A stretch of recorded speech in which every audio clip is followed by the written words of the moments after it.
Hey, what's going on, everybody? And welcome to Legacy's Journey, where we talk about creating what outlives you. I'm your host, Cameron Williams, owner of Kinley Consulting, where we focus on strategic financial growth for marketing agencies so that they can live the dream life they deserve and not be a slave to their business. And we do that all through CFO services. So, of course, y'all saw a couple of episodes ago that we went to Funnel Hacking Live. It was amazing in this amazing hotel that's huge. It's like plenty of walking. But of course, while I was there, I got to meet a lot of cool people. And one of them in the Facebook group, it was this guy that reached out and he was like, "Hey, you going?" And I'm like, "Yeah." He was like, "I'm going." And I'm like, "Bet." And so we was like, "We got to meet up." So introducing to everybody is Lefty Koutinas. Introduce yourself. Welcome to the podcast. Tell the people name of your company, how long you've been doing it, who you help, and then we'll jump into it. Yeah, absolutely. Thank you for having me. So my name is Lefteris Koutinas, and I own a production house that specializes in documentary filmmaking. And I've been around since 2017. So I've been doing it for a handful of years now.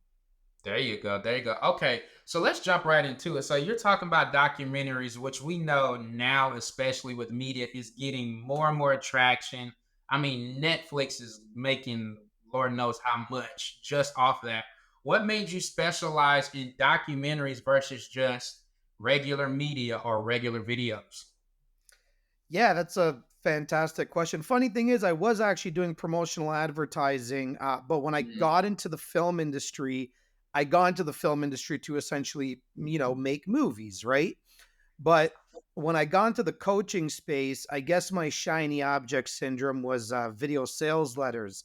But there are a handful of individuals that unfortunately pegged all the responsibility of their success on me. So it ended up happening where it's like if they didn't get any sales or if something didn't work out in terms of like a lot of discovery calls or whatever the case might be, it was my video that was the problem. Um, and of course, it's always easy to point fingers at somebody else. Right, right. But I just came to like my breaking point where I was like, I'm not responsible for other people's success. Like, you got to be successful on your own. I'm here to just provide you tools. So I stopped that and I jumped back into why I fell in love with filmmaking to begin with, which were documentaries and adaptations. So that's kind of like how everything started. And you know, over the last couple of years, like not only on my side, but my wife's side too, we lost people that were very close to us and like made like massive impacts within our families.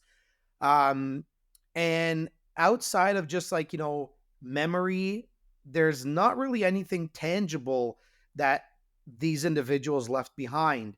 And I started to really think to myself, like, wow, like, I can only imagine how many other people don't have a film about themselves that they can even just leave to their Right. family, to their spouses. Um, and that's kind of and that's kind of like how I jumped back into it. I was like, everybody deserves to leave their legacy behind, whether it's just to tell their stories of their experiences and their journeys, or whether they're 7, 8, 9, 10 figure entrepreneurs that are building schools in Africa, like whatever the case might be. It like you should leave your legacy behind, no matter which way, shape, and form. I love it because I mean that's literally I think kind of how we got into the podcast because I used to do a vlog, right? Like we all know who Gary Vaynerchuk is, and Yeah. he's like, "Hey, every day you should be tearing that camera up." And I remember doing vlogs, and I was like, "Okay, that's cool." And I mean, even looking back, I'm like, "Dang, I remember when I said that or was going through that." But how do you think it helps the entrepreneur? And is there a difference in the regular person versus the entrepreneur? Well, yeah, I mean, to the regular person, I don't feel like, I mean, they have nothing to gain from, like, let's say, a monetary standpoint, right? Right. Um unless like someone like myself was to like take care of distribution for them, which is something that I offer as well. So normally you would look at distribution in terms of like royalty splits, like through YouTube, right? And the Right. YouTube generated revenue from ads. Um, from a business standpoint or a business owner standpoint, it's like that now gives you an opportunity to be a little bit more raw and authentic with your audience. You might share something in your film that you would probably never in a million years just put in a regular post on Facebook or Instagram or LinkedIn or whatever. Um, Facts. and the fact that you just allow to peel back those layers and be even more raw, authentic, and even unfiltered, uh, that alone that alone speaks volumes because it now makes you even more relatable than what you already were. And if you can even just say like 5 words minimum that someone else can capture, that person might turn around and be like, "Oh, damn, like I got to work with that guy because like he just said these 5 words and now I need to know all about their coaching program or all about their e-com products Right. or whatever the case might be." Um so yeah, I think that would really be just the difference maker is in the monetary, but it if you look at it, we're all just regular human beings, right? Businesses or not. That is true. That is true. So we we benefit as a whole because we also got to leave something for future generations, right? Like when I Hmm. pass on, Are you trying to say that it can't just all be money? no, absolutely not. Like you like when I pass on, and if God gives me the will to live, well into like my 80s and maybe even 90s, you know, Hmm. that's still like 40-ish years from now. But when I pass, YouTube is still going to be around. It's probably going to be better than what it is now. It's probably going to be like holographic, or you're probably going to be able to like enter YouTube like visually. Like I don't know Yeah. what they're going to do Ready 40 Player years One from now. style, right?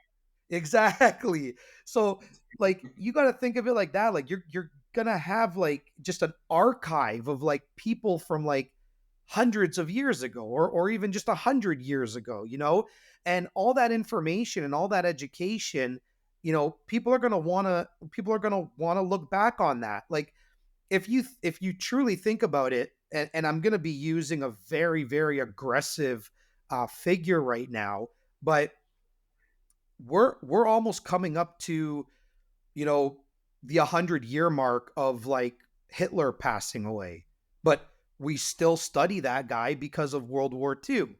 So imagine the impact that you can leave even far far past you passing on, essentially. That makes sense. I mean, and I think that's perfect because, I mean, of course, we talk about leaving a legacy. And I think probably I'd say every guest before you has always talked about, like, what do I leave them? Do I want to bring them into business? But I think you may be the first one to actually talk about, yeah, there's a financial component, but there's also a mental and visual and emotional component to leave behind in regards to your story as well. So I feel like that is so interesting. Yeah. That's great Absolutely. because now I'm up here like, dang. So on these Netflix, okay, I'll get you parked. Okay, so you mentioned wifey, Yes. so let's talk about that. So you started now. This is 2017. We're going back in the past, Okay, and rewind. you said, "Babe, I think I'm gonna step out on my own and do documentaries." She says, "What?" She says absolutely. She's my number one supporter. She always has Okay. been. She always will be. She has like an entrepreneur mindset and background herself. Even Mhm. when she was working in like the typical corporate America, but it wasn't like it was a bit of an easy decision, but it was a not so easy transition because Okay. prior to that, I was actually a touring DJ and a music Oh producer. snap! Yes, sir. So, I was touring, I was playing shows, I was, playing music festivals with like 40,000 people. I was playing 300-person underground parties when I was leaving the clubs at like 11 o'clock in the morning, sometimes even 1 o'clock in the afternoon. Like that's how crazy things used to get. And I knew that when I met my wife, who was my girlfriend at the time, I was like, yo, I need to be home more. I can't be like living this like childish lifestyle and running around and going to party after party and whatnot. And that's when I said to her that how the conversation actually started was, yo, babe, I think I'm going to stop DJing, but I still need to be creative. And that's when she turned around and was like, well, what do you have in mind? And I said to her, well, when I was getting my photos and videos back of myself, I thought I looked pretty cool. I think I can do that for others. I think I can make other people look and feel just as cool as I felt when I first got my material back. And Yeah. she goes, all right, well, look into it, see what you can come up with. And it didn't happen on my own. We were getting married at the time. And I happened to, have a conversation with my mom because I run a lot of things by my mom before I'd make like big decisions. Shout out And to moms. that's it. Shout out to moms. And I pretty much told her the exact same thing I was having a conversation with my wife about. And she was like, don't worry about it, honey. I got you covered. Consider it a wedding present. Let's go to the camera store and get what you need. And I was like, oh, damn. Like, I'm like, mom, you sure? Right. You Like, taking this really serious right now. yeah. I'm like, you sure? Like, this isn't like a couple $100 here. You know what I mean? And she was like, no, no, let's just do it. She goes, how long are you gonna have this for? I go, I don't know, at least 10 years. And she goes, oh, then it's chump change. I go, well, that's a good way of looking at it. And that's kind Okay, of how my mom. career got started. What a story. Okay, so we went from DJing. You had a great experience with your own visuals and documentary, and you say, I want to do that same thing and make it even bigger and better for other people. And then mom comes along and she blesses you. I love it. Okay, now, so now fast forward, I think this is year 6 or 7. Yep, So now we're successful. I don't know if you call yourself an agency or firm, but company, businessman.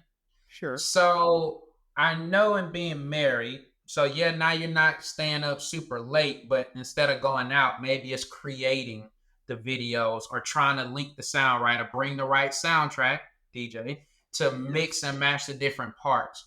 So, what are some of the things that you and wifey do to stay connected so it's just not we're roommates, we pay bills together? Like, what does that look like on a weekly and monthly basis on how to stay connected, fun things that you guys do or look forward to? Yeah. So, just on a relationship aspect, we like to work out together. We like to go, we like to cook together.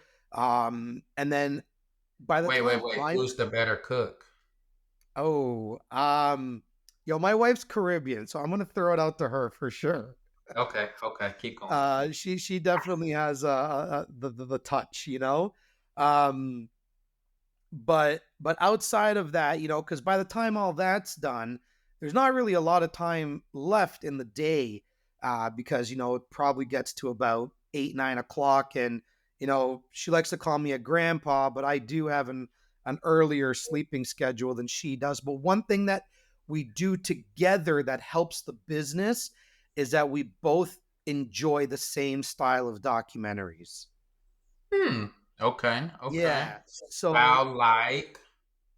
like, oh man, I mean, sometimes they could be morbid, sometimes it could be like the true crime murder mystery type stuff. Other Okay. times it could be just about, the financial industry, or it could be about um an So you're a athlete. Netflix fan. You're a lover of Netflix. Netflix, Prime, Paramount, Disney. Like, if you got a solid documentary for me to watch, I'm there watching it. So like, I don't know who puts it on, but like, I know Johnny Manziel just dropped on Netflix, and it was wild. Like, that's your type of documentary right there. Yeah, yeah. One that I'm thoroughly enjoying right now is How to Become a Cult Leader. Uh, Somebody mentioned. Okay, tell us why. I don't know if that's a book or I saw somebody else mention that. Um, honestly, and we both heard it from Russell Brunson when we were at Funnel Hacking Live, but I think I'm just very interested in interesting people, right? Hmm, And then when it comes to anything that's like murder mystery style or just kidnappings or anything like that, it's just a matter of like I want to know what goes on in that person's head to want to take it to that level. Like, right. why did you do that action to begin with? And then I just really like it from like a psychological standpoint. I think when you can really make me think, that's what makes a good documentary for me. When there's like that aha moment, or like, oh, how did he do that, or why did he do that? Because I don't know, to me it kind of makes me feel like a detective, like I'm like a documentary detective. Like I kind of get into the Yeah. whole I kind of get into the whole police role where it's like, oh, why did the killer do this, or why what transpired this event, and so on and so forth. Like, Would you say that means the documentary editors are doing their job then? oh, absolutely. I think it's a different ball game. I mean, it's not short form content, that's for sure, and it No, sure as no. hell is not YouTube videos. Like, you need to craft a different type of artistic style in order to really piece together a good documentary. Yeah. I agree. So then, okay, because I know on the accounting side, finances, certain things I can't watch or my brain's gonna turn on and start picking it apart. Is that how it is? Like when you're watching the How to Be a Cult Leader or one of the other ones, is it are you enjoying it as a fan and then you go back and watch it as like, how did they pan this shot? What music are they trying to put here to evoke emotions? Or are you literally just, nope, I'm a fan and I'm just appreciating the craft? Um, That's a great question. I actually watch it from both sides. Like, both me and my wife watch it from like the fan perspective and like a filmmaker's perspective. There's so many times where like either myself or her will have the remote, and like we'll literally just pause it and rewind and be like, "Oh, did you watch how they did that?" And like we'll like watch the scene over and over again. There are times though where I'm just watching something as a fan, and it just happens that I see something that I like, and I was like, oh wow, like that's really good, like I could probably use that for this specific project that I have. Or a lot of the times I'll make either written or mental notes. Like, if I like something and I feel like I could potentially work with somebody that fits this style, I will make that mental note and say, like, okay, that specific shot, I'm going to remember that for when I have X client, right? And and a lot of the times, like, that's kind of like where I pull a lot of my creativity is just from like the things that I watch. And there are times where I do have my own style of doing things. So it's like a Frankenstein combination of all of it. Okay, okay. So then, in your opinion, now this is a little technical.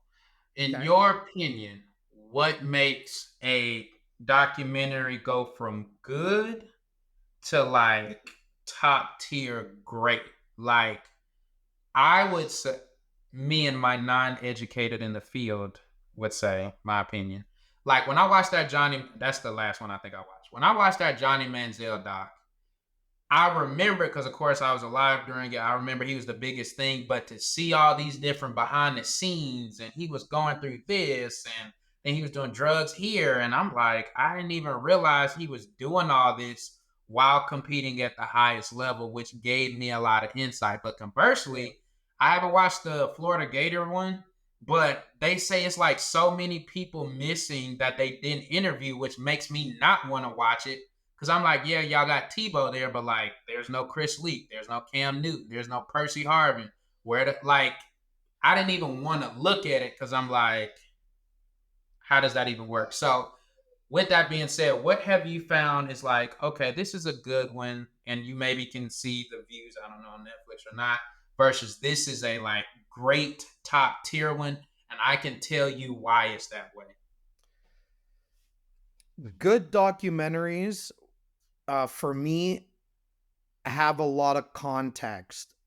I'm a very detailed oriented person. Like, even when I'm storytelling and I'm just having a conversation that we are now, I like giving you every single detail so you have a great picture to visualize what I'm talking about and what I'm going through. Um, that number one makes a good documentary. A a great documentary has a combination of context and pacing. It's not only a Okay, wait, you matter of, gotta explain that because yeah. remember, So now this is marketing agencies we're talking to, but when you say context plus pacing, because remember, a lot of which our industry knows, it's all about 60 seconds. So you pretty much intro, bam, bam, bam, done. So when you say both of those pieces, what does that mean in your world as a person who does this at a high level? right. Well, one thing that meshes both worlds, and one thing that we are, taught as entrepreneurs as well, is show don't tell, right? So, but this time it's a little different because although show don't tell does apply, it's kind of like it's kind of both. It's like show don't tell plus tell don't show, right? And a lot of it comes from like the interview aspect, because essentially documentaries, they focus a lot on the narration. So majority of it will be like a bunch of interviews conducted, or just following someone's journey, avant-garde style, right? But when you do have that, you don't want to just have a bunch of people sitting on a stool talking to you for 20 minutes that makes up a 90-minute film or a 2-hour film. You need to, like, that's the tell aspect, but you need to have the show aspect.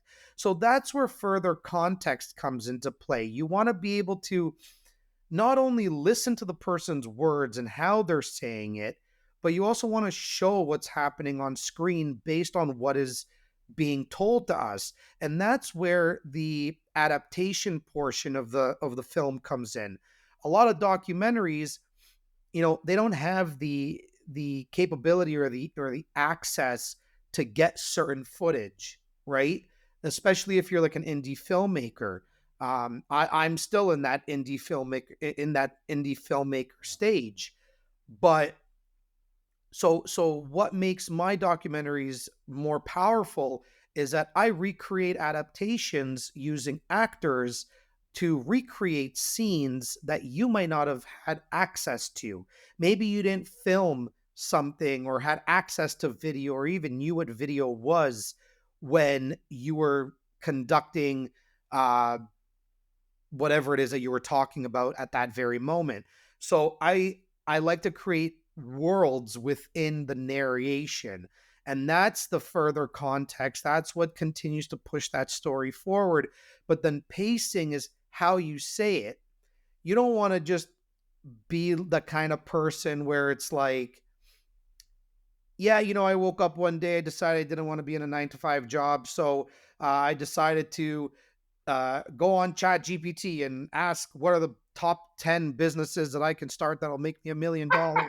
And then all of a sudden I made $1 million. That's boring, Right, right? right. Like, you want to be able to pace that a bit. You want to be able to be like, man, I remember the first day I woke up, I was completely depressed. I had no support.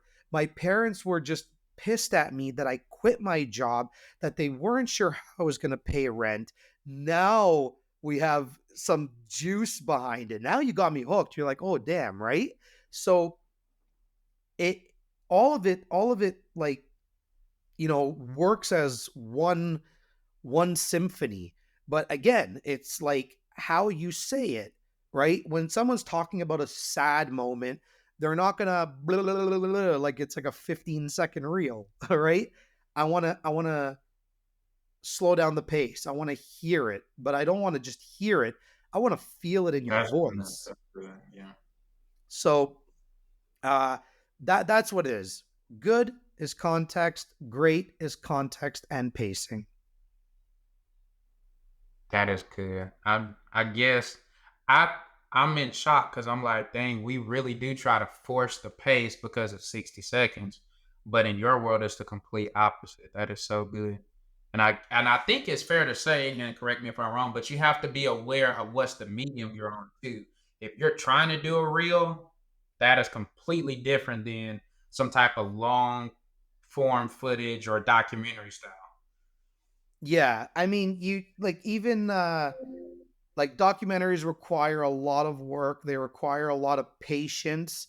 They require a lot of logistics in general, and you need to go into a documentary knowing exactly what you're going to be doing. Nobody just comes out of the woodwork and is just like, I'm going to just start filming myself and then I'm going to piece it all together. Like, no, you don't have a, like, what? No, you need to. Documentaries have, in my opinion, almost uh, just as much like parts and steps as it would to produce a film.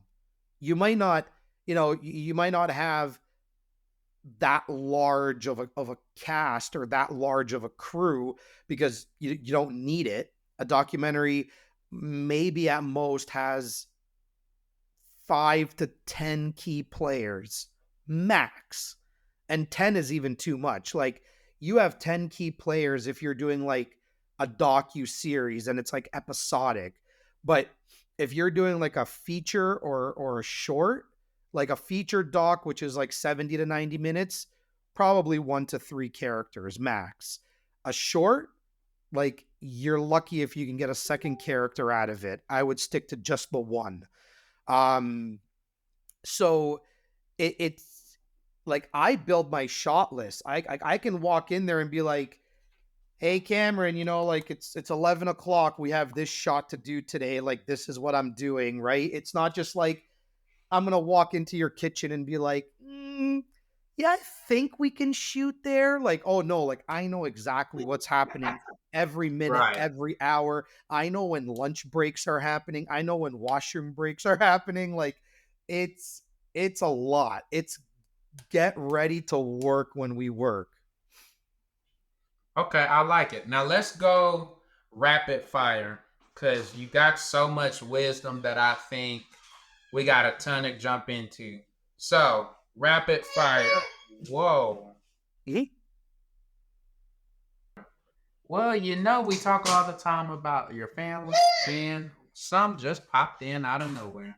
Boo. Was that a boo I Okay. heard? All right. All right, we're gonna go rapid fire. Let's try that again. So rapid fire. Best documentary of 2023 that you watched. Oh man.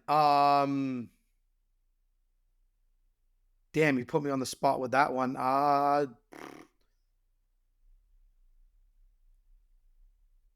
Oh, I would say the docu series Text Me When You Get Home. Okay.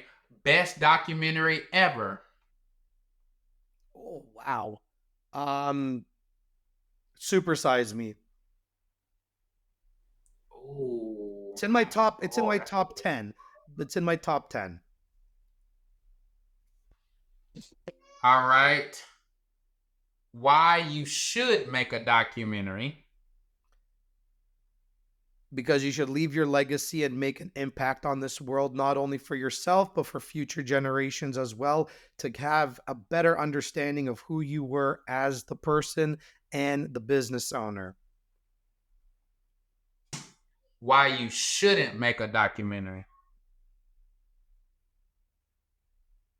Wow, I've actually never been asked that question before. Why you shouldn't make a documentary Yes.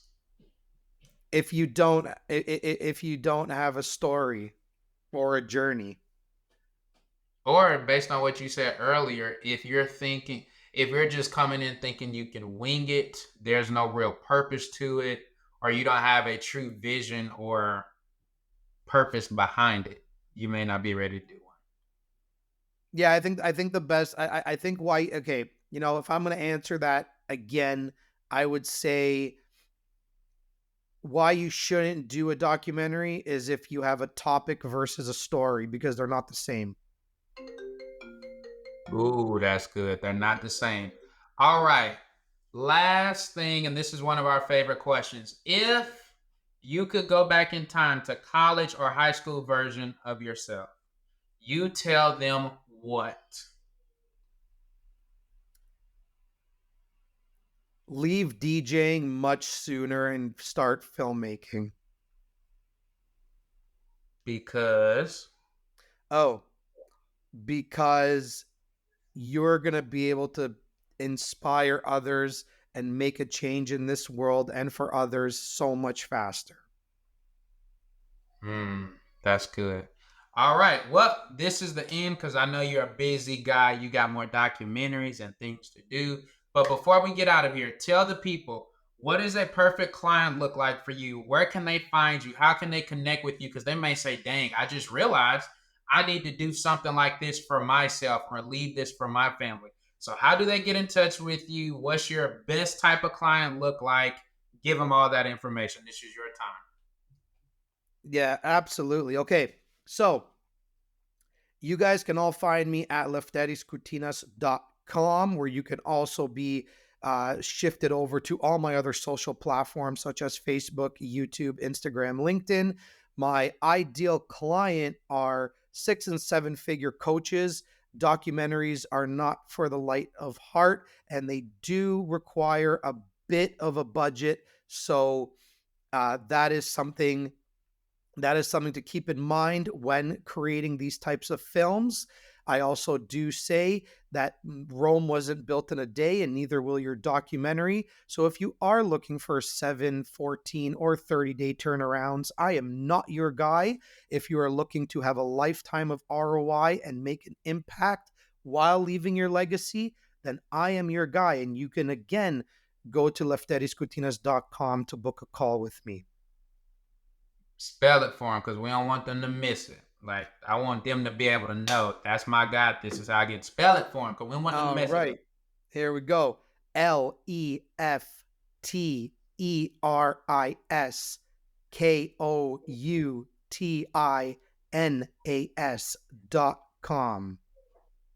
Bam.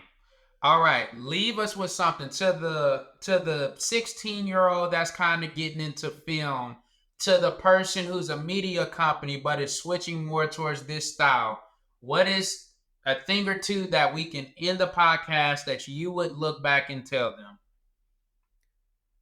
If you're just starting out, don't focus on the gear, don't focus on the softwares, focus on being a good storyteller. Stories are what make the documentary to begin with.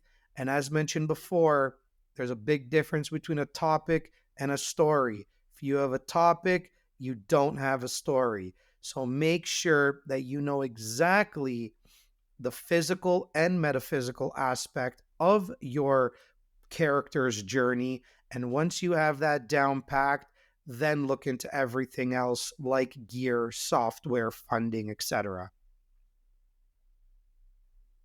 Bam. There you go, dropping bombs. All right, y'all. Well, he has to go. Save the day. We thank Lefty so much for coming through. Guys, you heard it here. If you want to connect with him, he told you how to do it. He's on social. check out his work. Oh, tell us what is like the latest documentary that they maybe can find somewhere if they're like, I want to check out some of his work. I know it's going to be on your website, but it is also Yeah, you can go to my YouTube channel, also at Lefteris Koutinas. I just actually released a film today of Tuan Nguyen's backstory from Kingdom Impact Coaching, based on the okay. date based on the date that you're watching this podcast. It is currently Friday, October 20th. So that was the release date of that short film. It was an adaptation of a pivotal moment in his life. We decided to do an adaptation because I'm in Canada, he is in Texas, and the best part about it is that we got a 15-minute film done for him, and he literally had zero, zero part in it, just needed to provide us his story. So he was able to continue focusing on his business while we focused on making sure that we were getting his story told in the right way.